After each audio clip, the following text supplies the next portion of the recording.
Welcome back to F1 Report, everyone.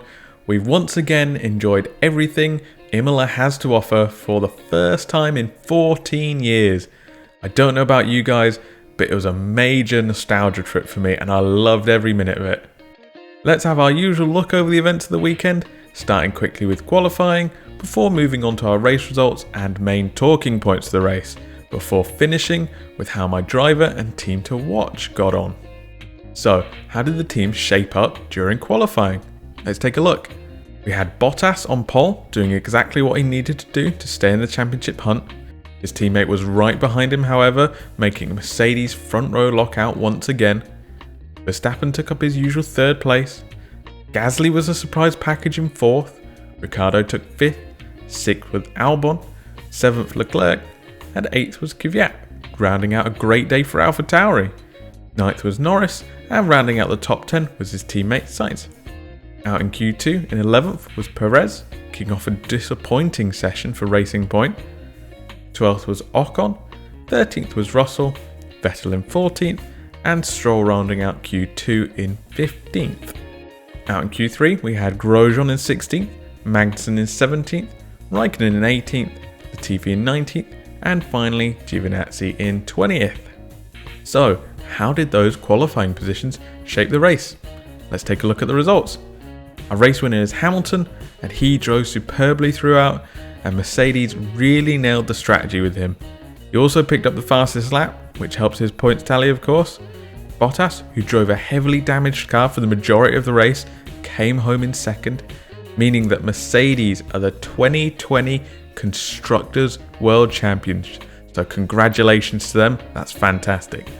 In third, we had Ricciardo popping up again. Great to see him and Renault on the podium twice in 3 races. Kvyat got a great fourth place for AlphaTauri as well. He is once again reminding everyone that he still needs to be signed up for next year. Leclerc, still carrying Ferrari, was in 5th place. Perez in 6th. 7th is Sainz. His teammate Norris in 8th. Raikkonen in 9th. He was actually running 4th for a little while, so he did a great job with his tyres there. And finally, the final points position goes to Giovinazzi. That's right, a double point score for Alfa Romeo. Amazing stuff. In 11th, we had Latifi. Again, Williams so close to their first point of the season. Vettel in 12th. I feel bad about that one. He was running super well in 4th himself, but a botched pit stop caused him to fall down the order. Such a shame. Stroll finished 13th. Grosjean 14th. And our final runner was Albon in 15th. Our DNS for this race were Gasly, who had a coolant leak on his engine, retiring from 5th place. Another great score would have been for him.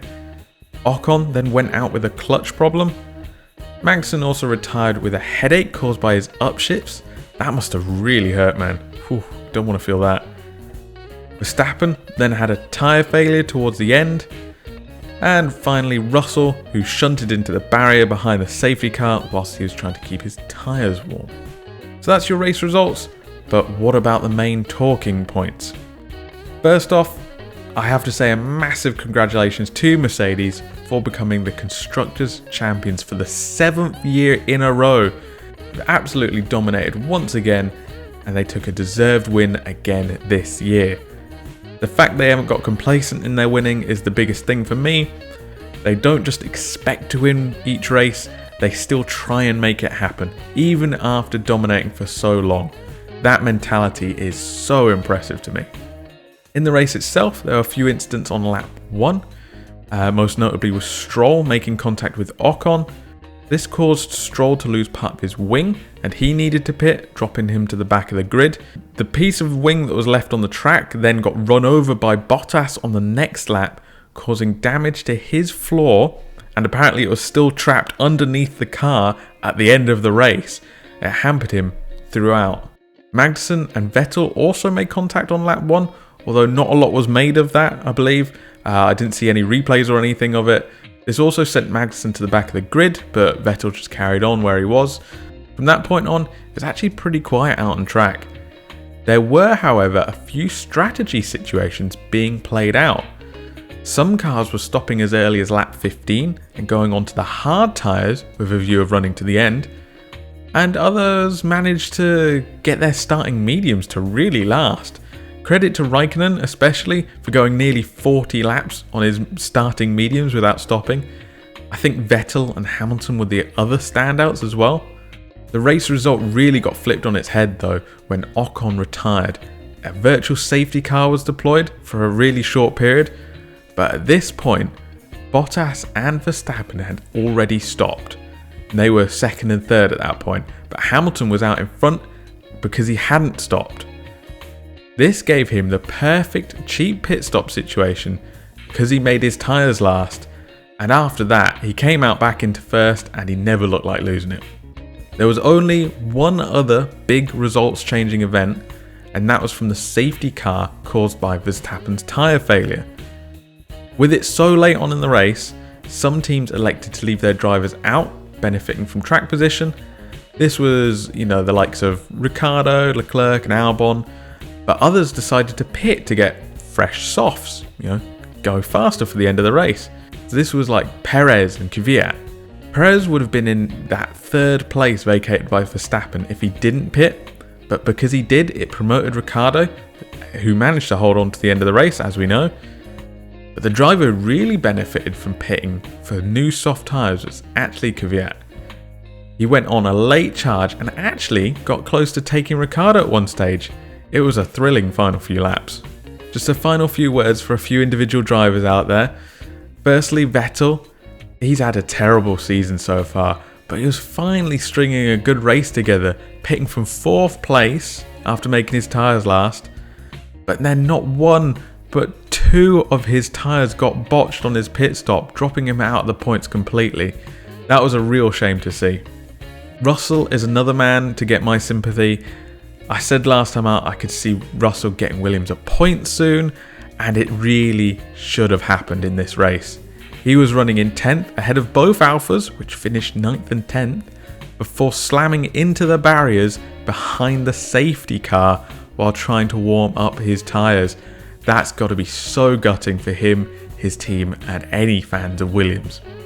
Another man who deserves my sympathy is the front jack man at Racing Point. Now, Stroll had a pretty quiet race after his early tangle, but there was one thing that really caught my attention, and it was because he pitted behind the safety car and he had cold brakes. So he actually hit his front jack man who went tumbling.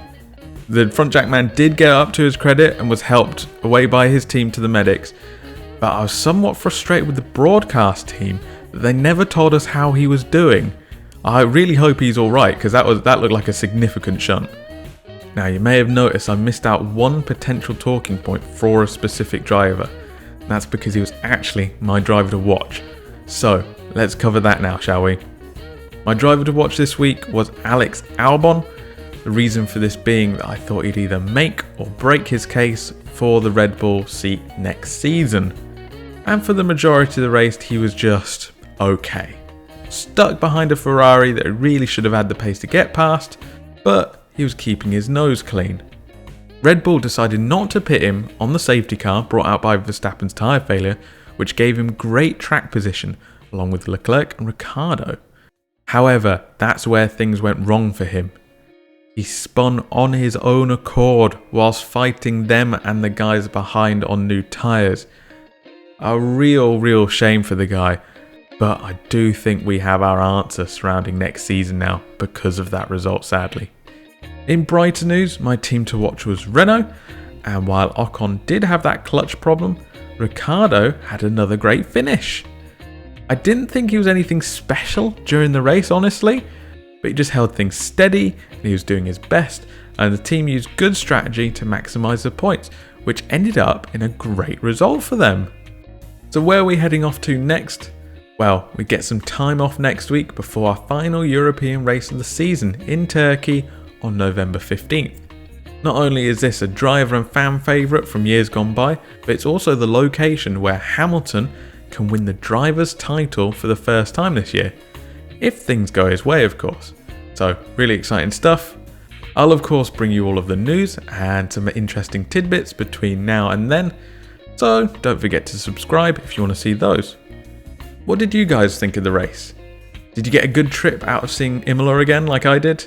Let me know in the comments, and I'll catch you in the next one.